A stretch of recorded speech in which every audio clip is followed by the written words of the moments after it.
And today it's only 2 screens, but it's still 3 people. I was thinking we could do like the Grunows and me. Like if we were to title it, the Grunows and I, and we could like do a throwback to the King and I type thing. There you go. That could work. I hope that people help Austin, make sure that he doesn't get outnumbered, or that he doesn't get up on, and pray for him as he tries to keep. I didn't even think that this was going to be like a ganging up thing until you brought it up. So.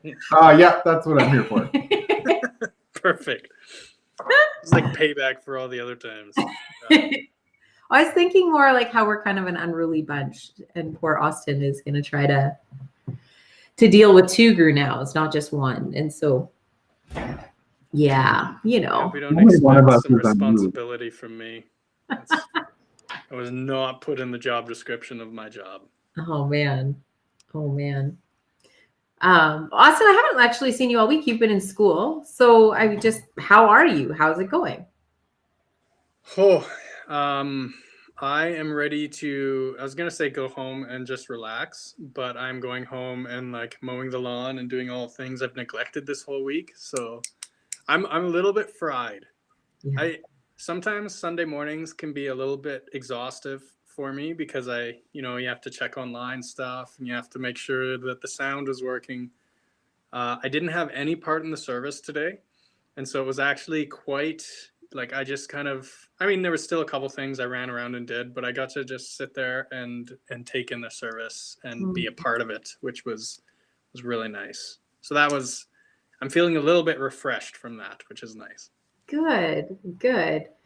That's a side note, like shout out to all the many people who do run the service and who, have to sometimes like, who would think that for some people, like just being able to sit and enjoy and like take in and reflect is such a gift. So I'm glad that you had a good morning. We'll pray for your refreshment and your lawn mowing afternoon. I'm like pretty much an expert in John now, though. So there you go. No, there you go. It's like one of those classes where I come out with more questions than I went in. So just deconstructed my whole idea of John. Isn't that every Bible college level class? Pretty much. That's how it should work anyways. If it doesn't, you might be, was it arrogant? No, I shouldn't say that online. I shouldn't have said that. Okay. Okay, so in this session of live chat, you're getting mentally exhausted, Austin. So ask your questions.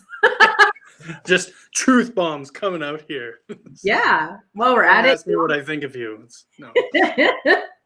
While we're at it, you have Daryl and Dungar now. So if you want to know about their life and how they work together, ask away. It is an open day. We're just, Is it? Yeah, always. Yeah, you're right. It's always, yes. I kind of half expected Claire to join us this morning or this afternoon. Nope, still the morning. Still the morning, and we're not done yet. So there's still time. There's still time. All right. So last week we talked about being diligent and remembering what the take home was and all those things. And I know that Austin had a class all week. So, there's zero judgment for anything that happened. But the take home this week was watch for moments when you talk about God instead of calling him by his name. So for those who don't remember or didn't hear this service last week, Rick was talking about how sometimes we talk about like the big guy up there. We keep it really impersonal and it's just something up there versus actually talking about Jesus and sharing how Jesus has impacted our lives. So the take home was to be aware of those moments and then look for patterns in that and ask for wisdom and boldness as you move forward. So comment below, let us know. First off, let us know you're here. Give us a little wave, little emoji of the day. Let us know how you're feeling. And then, did you have an opportunity in this? Or was it just sort of affirmation for you that you are like, I actually speak more about Jesus personally than I do in an impersonal way. So let us know in the comments below. And Austin and Daryl, we didn't really introduce you. Sounds about right. He is 6 feet. Pastor's spouse just in the back. Daryl's not actually part of the video today. He's just watching from afar. Stop going back. We have this weird motion, like perspective thing happening. Hi, Brian. Help. Help. It's because we could never have had two separate rooms with screens at the same time without there being chaos. Yeah, we're lucky we have one screen without interruption. We couldn't try to. Also, we're just showing up Justin and Joanne, who can't be in the same room together. I hope you're watching. Okay, take home. Anything you'd like to add, Mr. Grunow? I even got the reminder, thankfully, in the middle of the week, which was super helpful. Thank you, Joanne. Yes. And it was just one of those take-homes that wasn't as noticeable to me.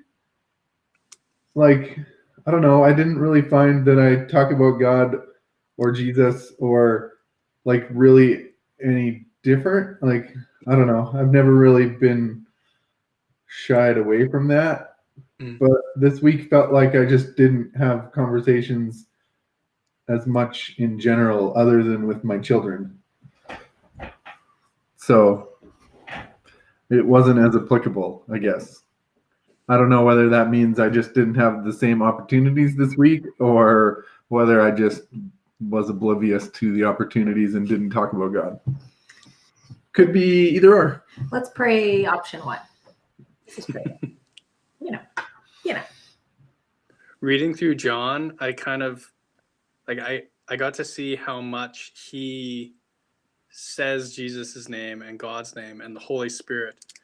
And interestingly enough, how much he interchanges them too. And so, yeah, it was kind of encouraging to see that he was, John is super bold in how he says everything, but he would just say it how it was. This is God, and this is Jesus, and this is the Holy Spirit, and this is how you will know it's them.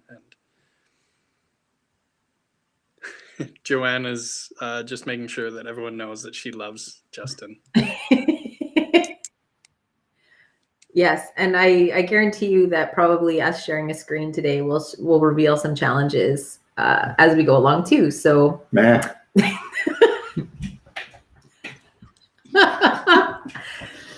See, Austin, pray for Austin, guys. He's trying to control us. I did say. I'm trying to read all the comments. I always get behind on this. And yes. I really like what Marie was just saying.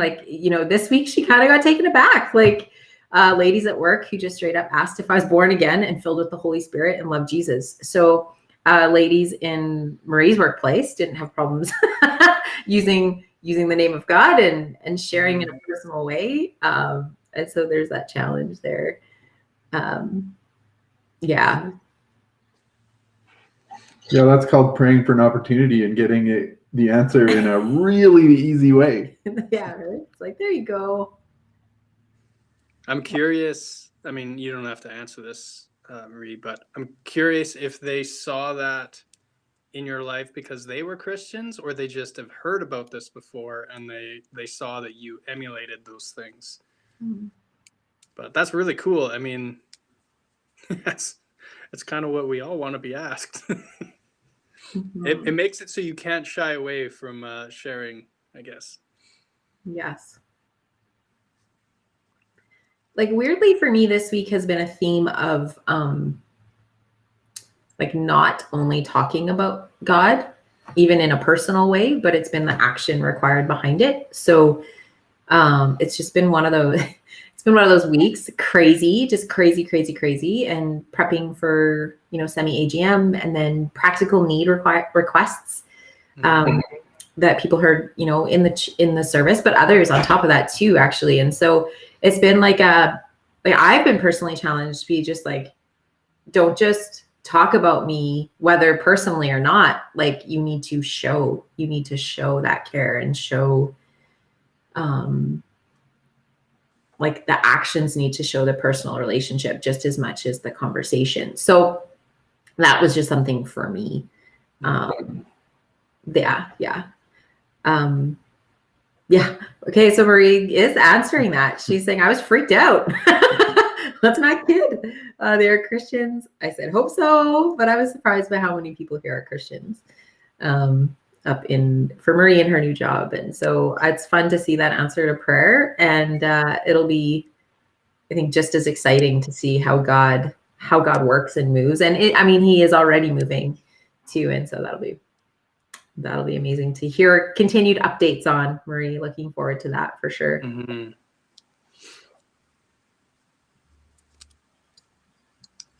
Yeah, then again, Marie's got my back. She agrees. She's like, I'm there, sister.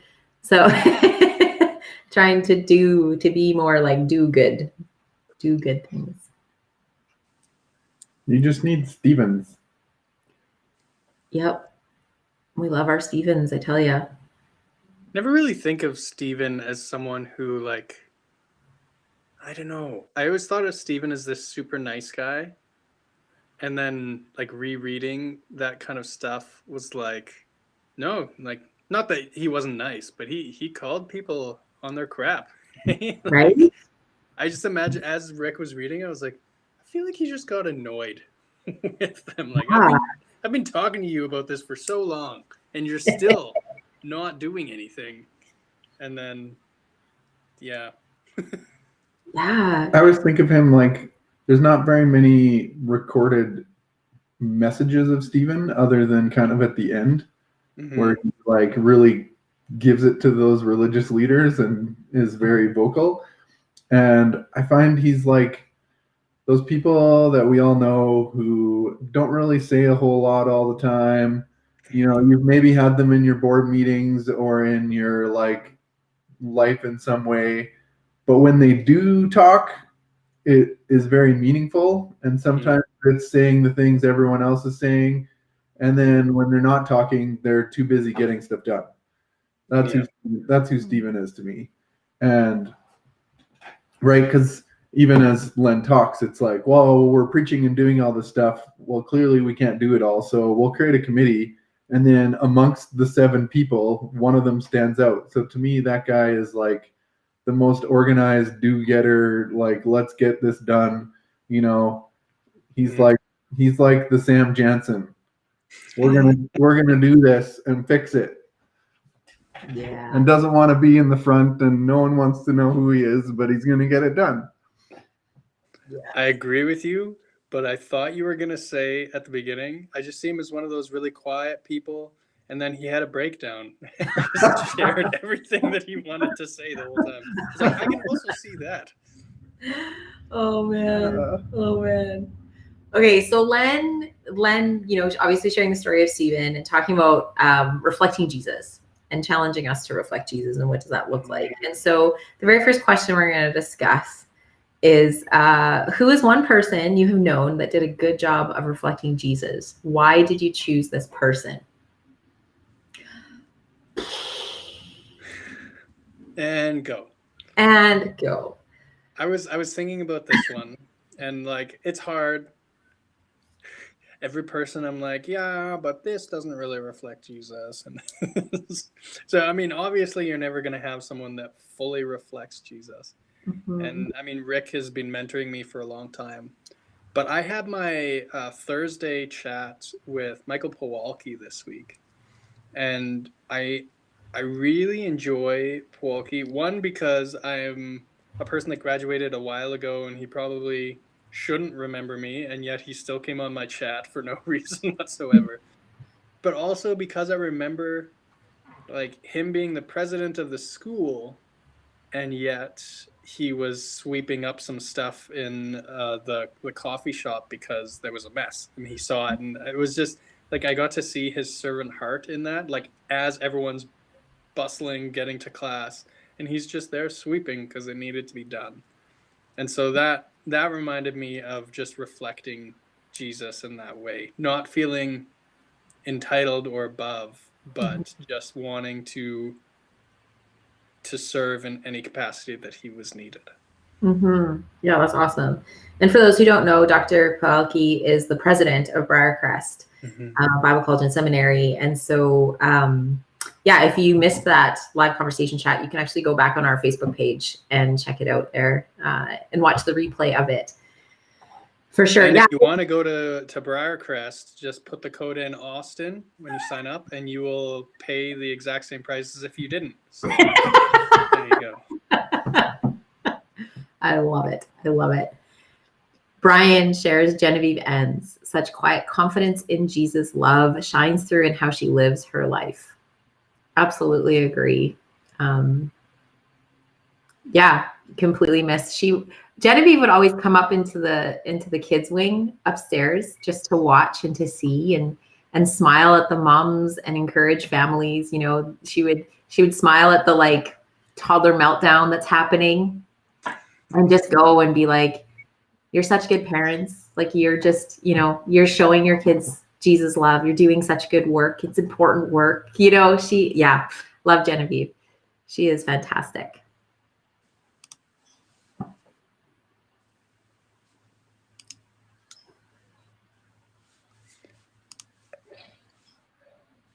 Oh, there you go. I agree. Sorry, I was just gonna say with you, Austin, that like too, it's hard to like, you know, we like even myself, right? Like I hope I'm reflecting Jesus, but I definitely know there's certain areas of my life that are less reflective. You know, that mirror is tarnished, and so the light isn't shining through or shining back kind of thing. And so, yeah, those different characteristics that you see in people for sure. Yeah. Yeah.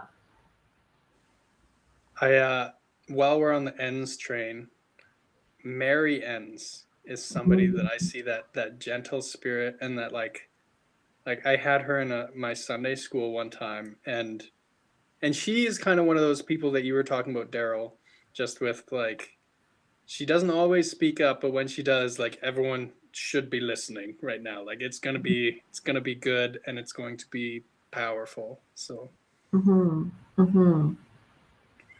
Yeah, and Marie shouts out to Colleen Huston because she's a really human who loves and lives honestly and humbly and does so many amazing things. It is not scared to be real, but isn't just ignoring or excusing bad behavior without addressing it gently in self and others either. So I love that. It's that, and again, that's that part where like reflecting Jesus, like Stephen had boldness, right? Like you said, he called out those religious leaders. Like there was still a reflection of Jesus, but not a passivity to not, like sometimes we're like, I love Jesus so much that I can't enter into conflict with people. But sometimes that loving people is to enter into conflict with them, but in a gracious, loving way. It's how we do it. It's not the conflict that's the problem. Usually it's like the way we enter into it. And so, and Brian says, yes, Mary Ends' son is pretty cool too. She has a son? Wait, Brian, do you have brothers?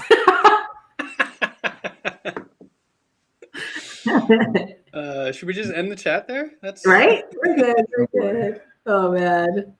And John is like asking big questions that I have no idea. And so Daryl talking about him, Good King Wenceslas and the Feast of Stephen. Yeah. And I thought it was different, but I Googled it and it's the same from the Feast of the Saints. Okay. That's why I was, using my phone. Feast of Stephen. Yeah. I have not sang that song in a long time. I don't even think I clued in that it actually says Feast of Stephen until now. So John, bring in the deep. Okay, Daryl. So who is one person that you've known? You get to ask me first instead of you two? Well, Austin actually answered already. Oh, well, I guess. So I did too. So I did Dawn's as well. Yeah, there you go. I'm hosting, so I just mostly. Nope. That's my job. I ask questions. I could name lots of different people at different points in my life. One that always stands out to me is my grandfather. Less from really my knowledge of him when I would have been younger, and like from his history, and it's more from later in life, as I was in more of a young adult and actually could have conversations about important things, and even just his heart for people. After my grandma passed away and he was a widower, and there was a time where he was traveling and driving around, and he would pick up hitchhikers, and and not your nice looking hitchhikers. Like, he wasn't really worried about who he picked up and where, and even his routine in life. We have the seniors that love to go to Tim Hortons or love to go to Wendy's. Shout out to Len. And he had a routine much like that. For him, it was going to the Saskatoon Inn and having breakfast or brunch or whatever it was quite often. And I used to always think it was kind of humorous the way seniors got to like go to places like that and get this routine because they didn't want to change and they liked what they were doing. And as I've reflected on that, even since my grandfather passed away, knowing the stories that he's told, that he was doing it because he was getting to know the people at the place he was going to. To make a long story short, the day that Dawn and I got married, we actually had our reception at the Saskatoon Inn. Not because of that, just that's the way it worked out. And one of the servers that was his like regular server that he had all kinds of conversations with was getting married on the same day as us. And he left our reception so that he could go take a photo and chat with the couple. Right. And it was just who he was. And, he would even tell us stories about how he counseled them to get married. Just really interesting and unique, and lots of stories that I could share that relate to that. And so, my grandfather is for sure one that I think of. Yeah. Mm-hmm. Yeah, it's pretty cool. He would show us like school pictures of kids, basically like youth that he met in the mall, or that he that he gave a ride from here to Prince Albert, and he would just encourage them and speak into them, and they would give them like a school picture. He's like, I want to pray for you. Like, so just these really cool stories. Yeah. And Heather Enns shares that Lisa Braun was always pointing to Jesus. Mm. And yes, she sure was. Most definitely. Yeah. One of my favorite memories. I mean, Lisa Braun, I didn't get to know her super well because I kind of came on when she was, already declining, but one of my favorite stories was, I think it was even the last couple months of her life. She went to the front. She was sitting in the back, and because she had difficulty walking, and at the end she walked to the front in the middle of a song and started waving a banner at the front. And there was no fear of, what will people think? Like, what am I distracting people? Am I doing anything? It was just, this is praising Jesus right now. And that was super powerful to me, and made me question a lot of why I do what I do. So yeah. That's cool. I thought of Rick right away, actually. And which is, number one, just a huge blessing and a gift to be able to say that, lead pastor, and that you think of Jesus. Just his graciousness, he is always just oozing the grace, and just always thinking the best of people, willing to give them, the reasonable doubt, right? It's well, maybe they didn't know, or maybe, maybe they're having a bad day. They just yelled at me, but maybe they're just maybe someone yelled at them, or maybe that's right. He's just really gracious, and he's not reactionary. And I know if you ask Rick, he would be like, that is not me. He wouldn't, I don't think, equate how much I think he is gracious. He's like, no. But I It's when think you know someone's gracious, right? right, Thank right. And I think that's just another reflection of he does truly dig deep in Jesus for that. Like, I think that is just really a fruit of his relationship with Jesus. So, yeah. So I think that's something that number one, that I get to work with him and just witness that grace. But also, how cool is it that as a church, I get to say my lead pastor. But that's pretty fun. Especially because, like, side note, chat people, like staff, we all know each other quite well. Right? So don't always reflect Jesus, but so it's fun to be able to just say, yeah. Or sorry, I should speak for myself. I don't always reflect Jesus. Yeah, nobody else does. Everyone else, but not I so much me. Sure. I mean, ask this guy. He knows I don't always reflect Jesus. Man, yeah. Yeah, she's great. This is why I don't have Stephanie on this after chat thing. So Right? It's like lookout world. Hey, Facebook crew, here we go. Question number 2. So it says, in what ways have we as a church been successful at caring for the needs of our people?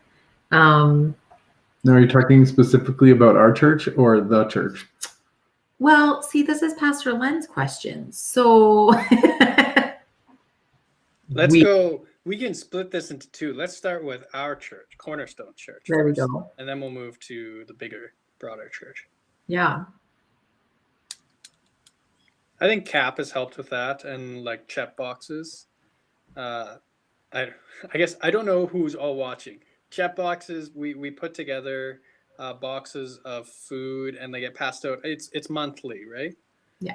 And so, and honestly, I have not done anything with CHEP. So it's not like it's a strictly pastoral Cornerstone led thing. Even like there's people in Cornerstone that have found it really helpful, and then we've gone ahead and we just give out 20 some boxes of food to people each month to help them, and it's supposed to be healthy food as well. It's not just chips and yeah, it's all those like fruit and vegetables, specifically that kind of perishable produce that can be kind of pricey. So yeah.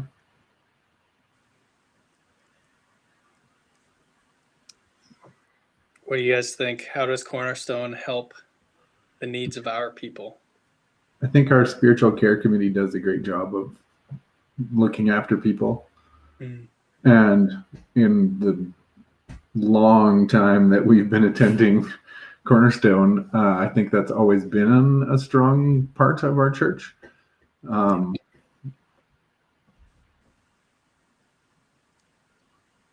least from my knowledge of the whole situation. Yeah. I haven't served on that committee or anything, so I don't know the inner workings, but Yet. He hasn't served yet. We have room on the connections committee, Daryl. I'm on my year break. It's on its furlough. So next year we all get to fight to see which committee you join. That's what it is. I'll be accepting offers in September. There we go. The draft. I'll give you a full ride scholarship. Right. I'm just in it for the perks, so you'll want to slide all those in there. Oh my goodness. Oh, maybe I should be bringing you two, like reining you two in. Anyway. Yeah, it's, I think it's really interesting at Cornerstone because there's so many facets of things that happen that we don't even know, right? So, for example, like we have a prayer shawl ministry where, if people are going through hard times, there are these prayer shawls that have been knit and crocheted and made with literally like prayer going into every stitch of it, and that people can access and have, and just know as they're wearing it, as they use it or as they see it, that people have been praying for them. Like that's just something that's kind of something that most people wouldn't even know about. And then with CHEP, not only do we have the monthly food boxes that go out, but we actually have a quite a large pantry that has like dried food product. Does said pantry. Anyways, Pantry. yeah, that's kind of weird. Pantry. But that's actually been a challenge this year because people aren't out and about as much. People aren't really. Everyone's kind of staying isolated. So even that has been hard, just to know the needs of our people and to give back in that way. Like the pantry hasn't been utilized as much this past year as it used to be. Mm-hmm. Then I see Marie. I'm going to share Marie's here. I love small groups and family ministry. Love hearing about the 55 plus group and different ministries like MCC and camps. I feel like there are so many ways we support the community and each other. That's the difficulty, I think. We have, I'll say, over 300 people in our church, right? And it's hard. I would like to know the needs of everyone in the church, but you can't necessarily get to do that. You can't, and a lot of that is because maybe we're more private people, which is okay. I know I like to keep some of the things private for myself, but yeah, in small group minute, there's the intro into small groups, but you get to know, like I know in our small group, there's been multiple times where somebody's been going through something and then the small group kind of comes around them in that. And it's much easier than the whole church trying to, like, sometimes maybe that's more overwhelming when you have like 300 people trying to do that. But yeah. So there was my plug for small groups. Yes. And that's a part of it. It's not just the like, I come and I study and I pray, which is really important. It is that like I'm growing in my relationship with Jesus through that. But in small groups, you're really growing in relationship with people, and you're growing as a reflection of Jesus and your ability to care for others, like to really pour into others and to know, hopefully it's in small groups that you even feel the ability more so, or you have more freedom and trust even to be vulnerable, to ask for help, to say those things. Mm-hmm. I like what Brian's sharing too, like for our church, just saying, I think back to when Russ Reed was a youth pastor. This is going way back, guys. This is just before Daryl and I even attended there. When kids were skateboarding in the parking lot, he didn't kick them out, but went out and visited. You wonder if that was the start of what has brought so many community kids to our Thursday night programs. It's really fun as a staff member, like, because we're at the church a lot. We get to see, like, so we have a basketball hoop right in our courtyard at the church, and there's usually random kids of all ages. We've had, teenagers and younger kids there playing. It's really fun to see lots of young families, like kids learning how to bike in the parking lot. Last year we had, there was a particular father and son group that was coming to learn how to play baseball, how to throw and catch, and practicing their catching. And so you get to see a lot more of how, like, our building, I guess, our outside, like our parking lot and our basketball court and things are used. It's just fun. And then when we can get back to it too, like our gym is always just booked up. Fully with how many things are being used in the community, and mostly from the community. So that's pretty fun too. I remember last year or the year before that, there was a little guy and his mom who would always, the little guy would bike up in the parking lot and then up right next to Pastor Rick's office. And he would peek in there and knock and wave at Pastor Rick, and Rick would wave back, and then he would continue biking. And like, he's never stepped foot in our church, I'm sure, but that was his connection, because he wanted to see what was in there one time, and then they just started waving, and it just continued. Yeah, so good. So good. Marie's sharing about the St. Francis Choir, and I cannot tell you enough how much Lynette is wanting to go back into that school, and as one of her volunteers, I'm praying for that too. And they're getting a new school, which is really exciting. So needed. But yeah, we're even in the process of just creating some postcards to send to the kids to remind them that we're praying for them. And as they go into their summer months, that their friends from choir still care and love them. So it's pretty exciting to, Heather just sharing her own personal story, right? Cornerstone even cared for our needs when we were pastoring in another church and didn't have the finances to pay our bills. And that's the power of our Benevolent Fund. That's what Daryl was mentioning with our spiritual care team. So they manage the Benevolent Fund, which is mostly like you can give to Benevolent Fund throughout the whole year, but usually it's our Christmas season and, you know, our Christmas Eve service that goes towards giving money to that. And so, yeah, it's pretty exciting to see how those funds are used to help people. And it's everything from like my furnace died to I need counseling, like we can't afford that, to, you know, everything, food, gas, all this stuff in between. And so it's pretty incredible. And I really like that. I mean, that shows maybe more into the broader church, right? Because I mean, obviously, Brian and Heather weren't coming to Cornerstone. Not that they weren't part of the family still, but I mean, that goes and that points towards like the Cornerstone Church being part of this larger organization of the church. Sometimes I think that people assume churches are in competition for people rather than, and it was the same, like you guys worked at camps too, right? It was kind of the same. People assume we want kids to go to Ranger Lake instead of Youth Farm or to go to Redberry instead. But it's really, I talked with somebody and I teased him about that, saying like, well, I'll just go and hand out pamphlets in your parking lot. He's like, you know what? As long as kids come to camp. And that's kind of the same way. As long as we can help people grow in Christ and help people who are ministering elsewhere, I mean, we're doing our job, right? Even if they don't come to Cornerstone Church. Yeah. As long as we're making disciples in some sort of way. Yeah, exactly. Yeah, like Marie says, Jesus only. It's about Jesus. It's about people coming into relationship with him. And every church is different. And so there is going to be churches where people connect well, like where they're highlighting certain things at certain times that do meet the needs of those people. And so, yeah, where they can serve better too. Like their gifts are better used in this setting. And that's one thing I've appreciated about Cornerstone. It's like, awesome. Go for it. That's where we want you then. If you can serve there better. Yeah.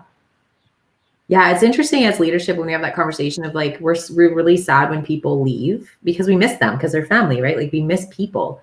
And there's like, Ron, we're not going to see you as much. And those kind of like, that hurts.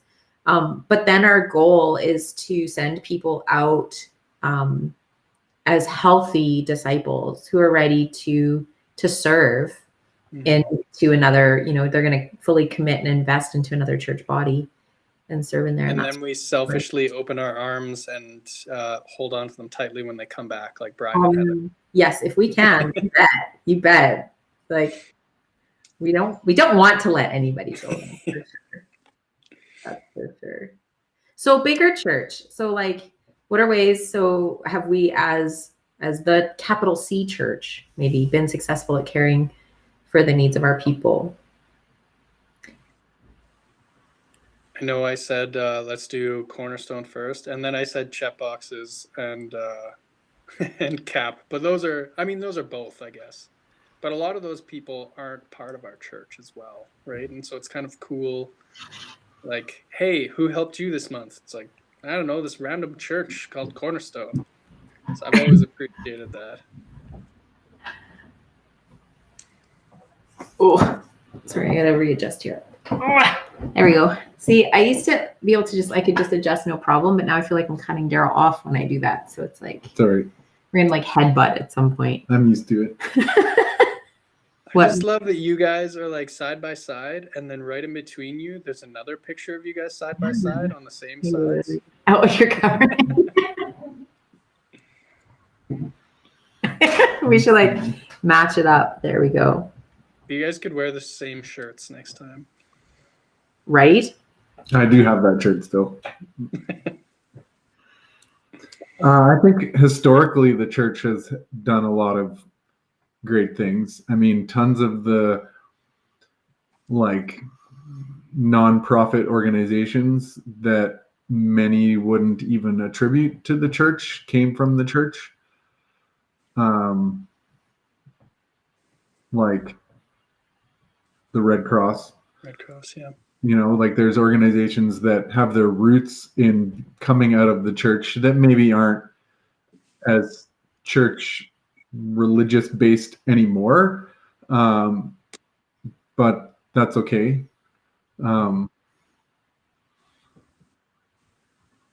I think when we look at holistic needs of people, using organizations that don't necessarily have a religious tone to them is not a bad thing. If we're looking to meet the physical needs, and someone is better at it than us, we should probably do that. I mean, even hospitals have religious. There's many hospitals around the world, and how hospitals came to be. If you do some history, a lot of them came out of churches. Mm-hmm. I think that's what Rick is saying too, right? He's talking about if you look at Western civilization, it was the church that first developed hospitals, educational institutions, orphanages, food kitchens, many of the things that now government has been made possible for, which is really interesting. So I guess maybe that's another conversation for another day. It's just like, did the church, did we release our responsibility in that? Did we, in the thinking of the early church, were we all like, okay, we need more people to be the apostles, or like we had this like people hanging out in home church and the apostles and everyone, and was sort of like, no, we're good in these two spots, like these work. And it was those workers in between, and they never said, hey, wait, we need someone to come in and take, to keep this going, to have this responsibility. I wonder if, that would be a big conversation. Reformation and the education and enlightenment and all those things. Did that call us more to teaching? And you got to read the historical book on hospitality through the church. Mm-hmm. That one really sheds light on all of those topics. How hospitality in the early church and beyond the first century church, but like the church's history was very much done by the people, and it drastically changed as it became a profession, and institutionalized a lot of it, from hospitality just being done in people's homes and caring for people who would come through towns, to now that became like institutional churches or institutional buildings where they would set that up, which those became either hospitals or hotels in modern world. They have roots in hospitality. And now we have the hospitality industry. And so there's a lot of ways that we've institutionalized and removed some of those things from our modern view of how we practice our faith and what we do. And there's good and bad to all of that too. Even a lot of the Western things that we talk about, or that Rick mentions, there's also the dark bad side of that, right? Very much prevalent in our news today. If you look at what's coming out of BC and the mass grave that was found, right? That came out of religious institutions. And so we can't ignore that either. Yeah.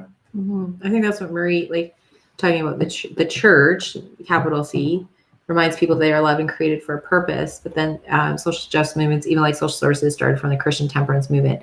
And then she follows it up with, not that it was always done well.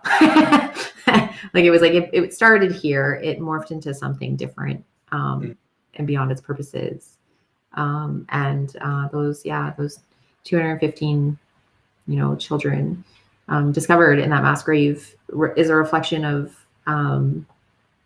where we don't always get it right. When at first there might be intentional goodness, and intentions are good. And so I think that's, even for us, as we how have we been successful at caring for the needs of people?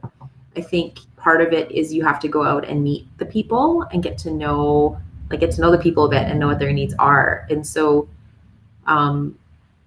obviously not to like this big, massive degree, but even just like in our area, gym usage is it's really hard to find a gym to use.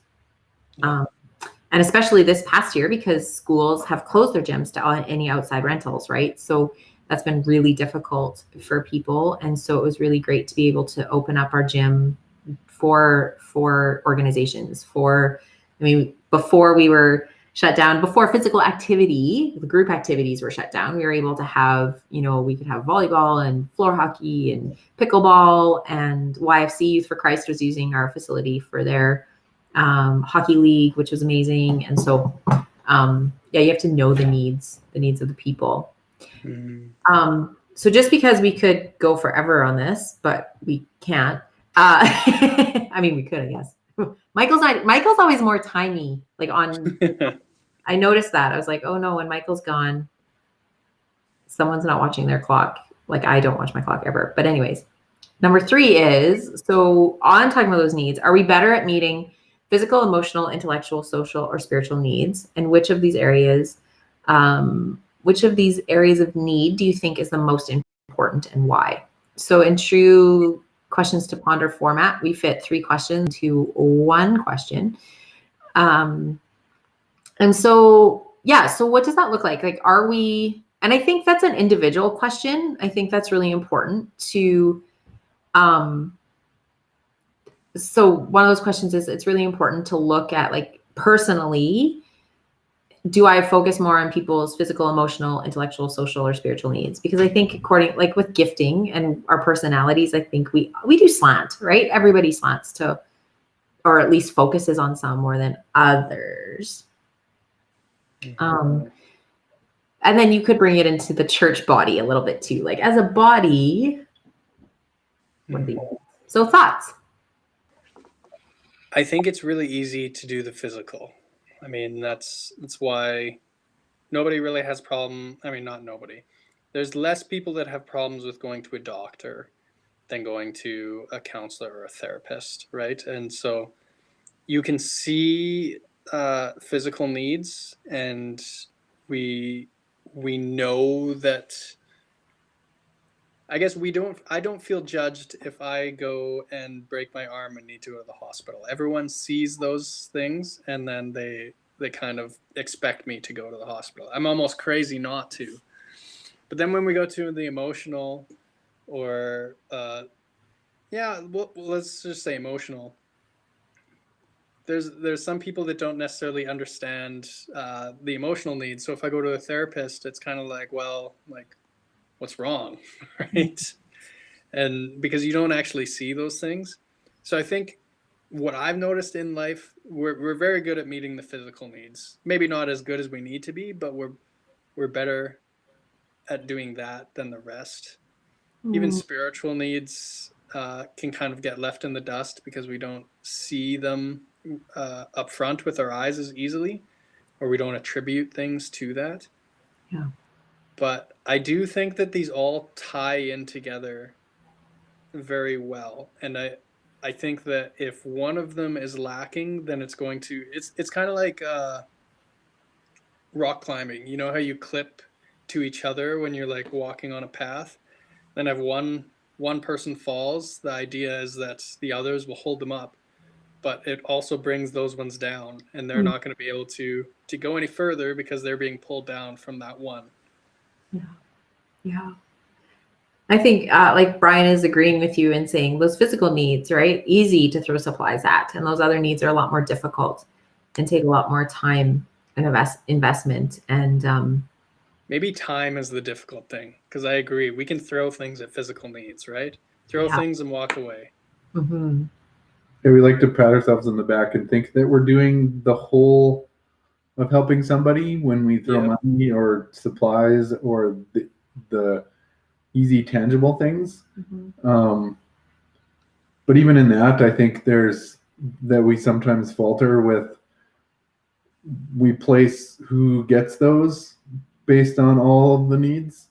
you know, like they might be in severe emotional or mental or social like issues in their lives, and that doesn't necessarily fit our morality principles all the time, and we're too busy focusing on that to realize the humanity of what they need to just help them. And and then mix in whether we think we're supporting their lifestyle.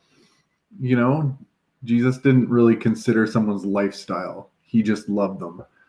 And I think sometimes we see the whole entity and we like pick and choose, well, like these people sort of are here, so we'll help them out with food and give them whatever they need and that kind of stuff. But like, ooh, those fringe people over here, we might look like we're supporting those people, and we don't want to look like we support those people because, our church doesn't believe or agree with those things. So we'll maybe let the secular institutions take care of those needs instead.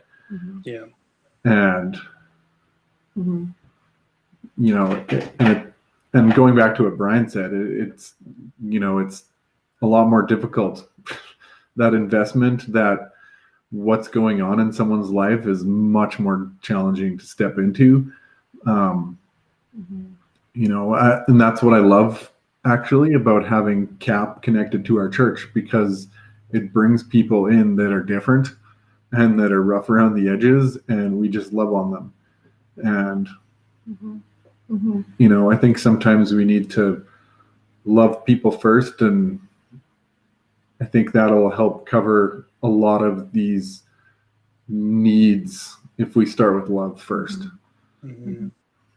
I really like what Marie shares about that we are called to love the Lord with our whole being. And, talking about up further in the chat, she talks about the word that is translated often into soul, nephesh, meaning whole being. And so that was something our board right now is currently going through some material. It's called Sanctuary, the Sanctuary course. But it's learning about mental health, how to talk about it, how to have conversations about it, how to minister to people who struggle with mental illness or who are just struggling in their mental health. Maybe they don't have a diagnosed mental illness condition, but they're struggling mentally. And so as a board, we're trying to grow in that and learn and have these really positive conversations about how do we minister to the whole person? How do we help those conversations? How do we not say certain things that have been said, by churches and leaders previously that's just really harmful and not helpful? And so, how do we take care of that whole person? How do we care for that whole person? And that's something, again, for CAP that I really love. It's a debt management program, right? So obviously it's finances. It's people who are struggling with money and the lack of and their needs. But there's so much more that they do. CAP doesn't just focus on finances. They do focus on that social component of connecting people with other people. They call them befrienders. They focus on the spiritual needs, like making sure that every person who goes through CAP is told that first and foremost, they are loved by God. And so I think that's really important. I agree with Gavin. Gavin says, so his question is, intellectual needs, wouldn't schools fit that? I think they do. I think there's opportunity for help to happen. If somebody needs help with tutoring or someone is struggling, like there's lots of different ways that there can be struggle too, and having that extra help. And I commented on that I think it's education in general that fits that. Sometimes that's non-institutional types of education. Just educating people on the Bible, educating people on, general needs. Sometimes it's the physical and the intellectual can tie in together, because sometimes people aren't aware of basic sanitation because they just have lived a different life than we have, and that's part of educating so many things. Yeah, well, it's good things. I wanted to highlight what Heather says, because I really appreciate, and I think it's a really good point to make. I think it's really powerful. It says physical was easier, but I physically can't do what I wish I could. So I've had to pivot. Now I think I focus more on emotional and spiritual, but wrestle every time with not feeling like that's enough, because physical is more visible. And I feel, and then it's counting out on me here. So I got to go to it and find it on my good old phone app here. Oh, Daryl, thank you. But wrestle every time with not feeling like that's enough, because physical is more visible, and I feel more like I've done something if I can see the difference I made. And so I think that's actually a reflection of when we put more into physical, or when we, it is more visible, then it actually like automatically discludes a whole group of people who can't physically help with needs, because it's not always just here's some money, right? Like, so today, for example, there's opportunity to help packing boxes, which is maybe less physical, but moving boxes and moving furniture, which definitely is quite physical. And so there's a lot of people, it's like, I can't actually do that. And if that's all we ever give opportunity for or highlight, if we were only meeting the pure physical needs of people, then we're actually discluding a whole group of people to be able to use their gifts and abilities to serve people, to love people and care for people. And so I think it's really important that, again, that whole person picture, right, that Maria is sharing, that it is more than that. And so we have amazing seniors who aren't as physical anymore as they once were, but they have that ability to be praying for people. They maybe have that ability, maybe as retired people, there's more time that they have to be able to meet someone for coffee, have that conversation, have that social component. People who are struggling with mental health and they just want someone to be able to talk to and to listen, to be listened to. That's really important and really valuable. So I think that's, I love that. I mean, Heather and her honesty sharing, thank you, Heather, like that physical ability may not be there, but it's critically important that we reach out to people. And wholly, in the whole way. And like Marie says, we all have our own gifts. We each and every one of us has our own gifts, and that's why we all come together and serve, so that nothing gets missed. We are all needed. There is not a single person who is in the body of Christ right now that has every single gift, and that's by design, right? Like, God made us so that we actually would need each other that way, I suppose. Yeah, right. We need each other. And if you're not sure what your gift is, find somebody else who knows theirs to help you find yours. Mm-hmm. Mm-hmm. All right, I'm gonna be the Michael and say, should we do question 4 there? Yep. Do you like that? Good. Yeah. Well done. I mean, we kind of been talking about this a little bit anyways. Mm-hmm. So have we been successful at the meeting of the needs? Okay, so I'm also in the chat here. I am going to share a link to a feedback form. And if people haven't filled that out yet, just know, like, yeah, we want to celebrate the good things that we have done. Mm-hmm. But we also really want to hear maybe not maybe what we're missing. We do want to hear what we're missing. What have we been lacking in? It would be really unwise and foolish to think that we've just rocked it and everything. It's interesting, like, even talking about like the question before, how have we been in our community and doing that? And a lot of them have been physical things again, right? And we're talking about the importance of not just physical things, but emotional, spiritual. And I don't necessarily know how we can get better at doing that with our community. So I guess look at the feedback form or in the chat. Like, if we think that it's important to do all of the needs and not just the physical, how can Cornerstone go beyond just trying to give out like check boxes and stuff like that? How can we help other needs, as well as, we can always do more physical as well, but. So yes, fill that out. It'd be great to hear Because it's not like we don't want to. It's maybe just, especially during COVID, how can we? Yeah, I think it's always trying to figure out like what are the needs right now.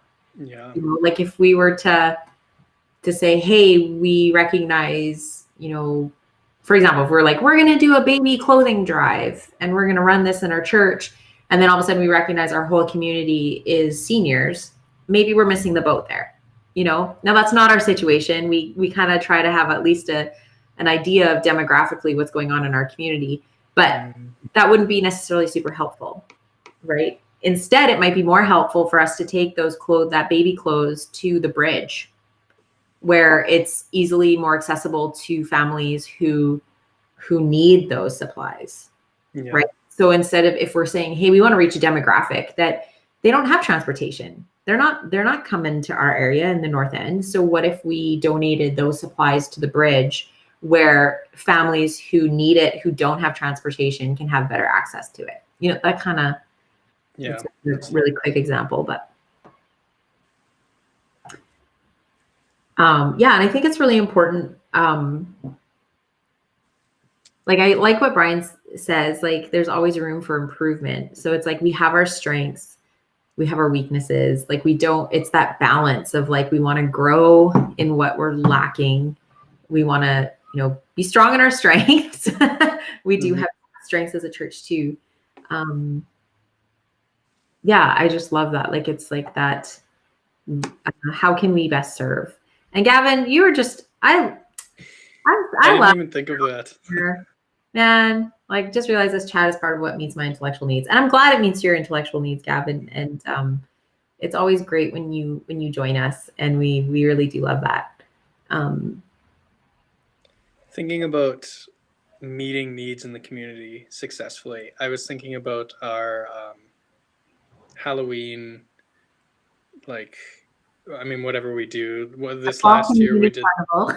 Yeah, but we didn't do the carnival this year. We did the trunk or treat. Trunk or treat. But like both of those, right? Give an opportunity to have a safe place with candy that we have gathered ourselves, and right. And I mean, one, you're giving people who don't necessarily celebrate Halloween can also come to this because it's a fun, safe carnival. But also, you have people who are celebrating Halloween who even step in and they get into our church doors, and we can love on them as they're here. And just kind of, I would maybe put that under emotional needs, and just giving a safe place to come. Yeah, it's interesting because I think, like, from a family min perspective, putting that hat on right now for that moment, I usually do at some point in the live chat too. But I think even things like our movie night, you know, pizza sledding, even our midweek programs, like we are, like, especially our midweek program, right? We are teaching the Bible. We are teaching people and telling people about Jesus. Our midweek program is more specifically geared to those who don't know about Jesus. So we do, you know, share the gospel a lot. But it's also that, that you come and you're welcomed, you know, you have fun. Like, we want to also communicate that Christians can have fun. It can be, you know, clean and wholesome, but it's still fun. And it's interesting how that we try to use those programs and those opportunities even just as ways to break down walls a little bit, like just to be able to build connection and build some relationship. So that if somebody in our community has an issue or has crisis or has questions, even just wondering maybe about God a bit, that there's been an established connection, a bit of a relationship starting to be formed where people can come and gather and hear. And so, like, a movie night might just look like a movie night. Right? But the amount of times we have usually more people from the community that come, and the amount of times that there's like, oh, I can bring popcorn in here. Like, I can just bring my water. I mean, we do water. I don't have to sneak the snacks in. Yeah.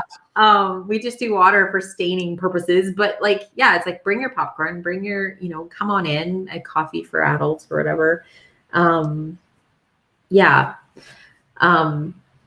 that's sort of, that concept. And so for Marie, what does love on mean? So when I say love on people, I'll give my definition at least. When I say I just want to love on people, I think of the Father where it's like his love is lavished upon us. So it's like love upon.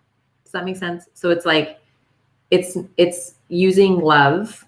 To me, I use it as like, it's a verb. That's how I change it to a verb, where it's like, I'm not just loving people in this like emotional sense. I'm loving on people. So it's active love. It's surprising people with God's grace. Mm. Right? It's Jesus inviting the tax collector to have dinner with him. It's doing things that would stand out and be abnormal to the person that you're going to give them to. They're going to almost be like, oh no, don't do that. Or like be shocked that you would even consider doing it. Right? I think and sometimes I think that when we do that, it also means that it might upset some people. Mm-hmm. Jesus telling Zacchaeus that I'm going to come to your house probably upset some of the religious leaders, because how dare you go and eat with the sinner? So I think that's a little bit, when I think of loving on people, I think considering the other person and God's grace more than what it might look like or what it might cost me in doing it. Yeah, and I really like the verb, right? Because I think that love is a verb, and especially with movies nowadays, we've moved away from that, and it's been more of a feeling. But I mean, right? Like Jesus says, if you love me, you will do these things that I've told you, these commands. And so it's adding on, I love you, and I'm going to show you that, and building into that. So No, I love it.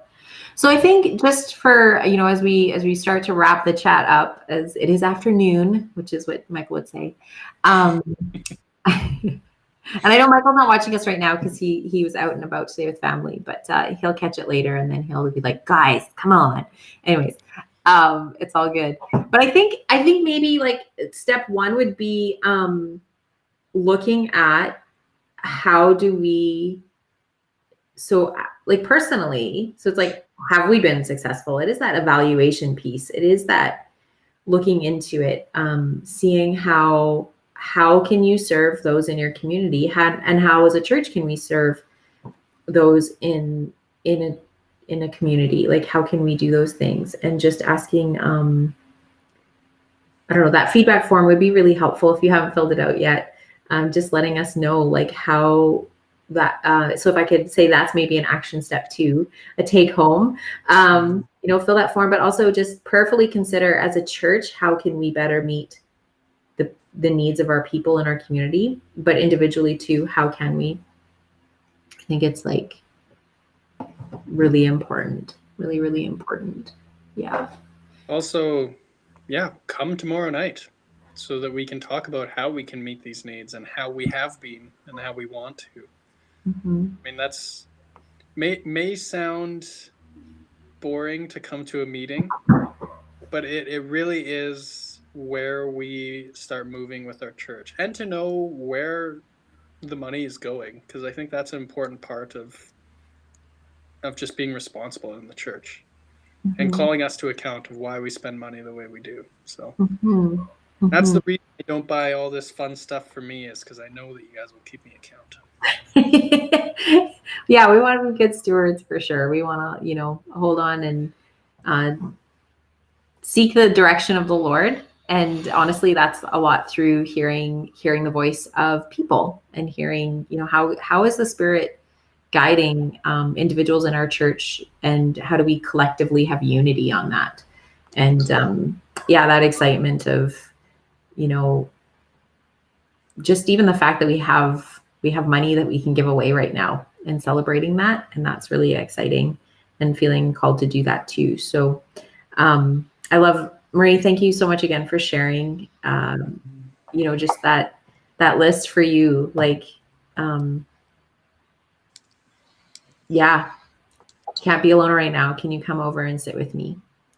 that we come. You know, the amount of times I've had conversations with people who are like, Dawn, I know you're going to be so disappointed in me, but I have to tell you something, you know, and it's just that you have that conversation and you get to just be like, you know, it's God loves you. Like, let's just start there. Jesus loves you and I love you. Like, and let's keep walking together, you know. And I know that for every conversation I have like that, there's multiple other people in Cornerstone Church having those conversations with people in their lives. And so I think that's just really exciting that we can be the hands and feet of Jesus, that we can reflect him because we're first seeking him and obeying him, you know, then there's that ability to reflect, which is really important. So any final thoughts, any last words to either of you? Daryl, I'm giving you opportunity here for the last word. Like, no, I had all the things to say while you guys were talking, and now they're all gone. So. And welcome to live chat, because doesn't that happen all the time? There we go. Maybe we'll get more people at the meeting when Daryl can bring his coffee cart again. Well, getting people away from the cart might be the difficult part, but we'll put it in the sanctuary at the front so everyone's just waiting. Oh boy. Make a motion, and then hear the grinder go. Yeah. Yeah, did I have my cart at an actual AGM? I don't remember We that. had it like one night, I think, because we were fundraising for something. So I think you still had it there, I think is how that worked. Oh, Back I did in the often day. have it at Converge Yeah, back in the day. when I kept it around. Back in the day. Now it just sits and doesn't get used a whole lot. Except in my house. But So go knock on Dawn and Daryl's house. yes, Get your coffee fix. yes. We can like mask up and hand you a latte. Come on. You need one of those, like, just a small little window like this. You can put your hand out and hand the coffee and then take away. Yes. It's like the opposite of curbside delivery. It's curbside pickup. Curbside pickup? Yeah. There you go. There you go. 9 out of 10 times if I'm home, I would totally make anyone a coffee.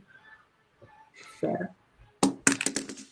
Well, everybody, yeah, I hope you guys have a great rest of your day. I hope as you seek how you can serve others around you, that whether you're able to do that physically, emotionally, intellectually, socially, or spiritually, I just hope and pray that that Jesus reveals that to you, and that you go out with all authority and power and equipping through the Spirit to go and do those things. The chat will stay open, so if you would like, continue to chat on the side for sure. But yeah, I hope you guys go and have a great week, and we'll still come back next week and share as a take home, like how did it go? Were you successful at meeting the needs of people in our community, or did you just feel challenged in a certain way in that area? So yeah, take care, everybody, and have a great week. All right.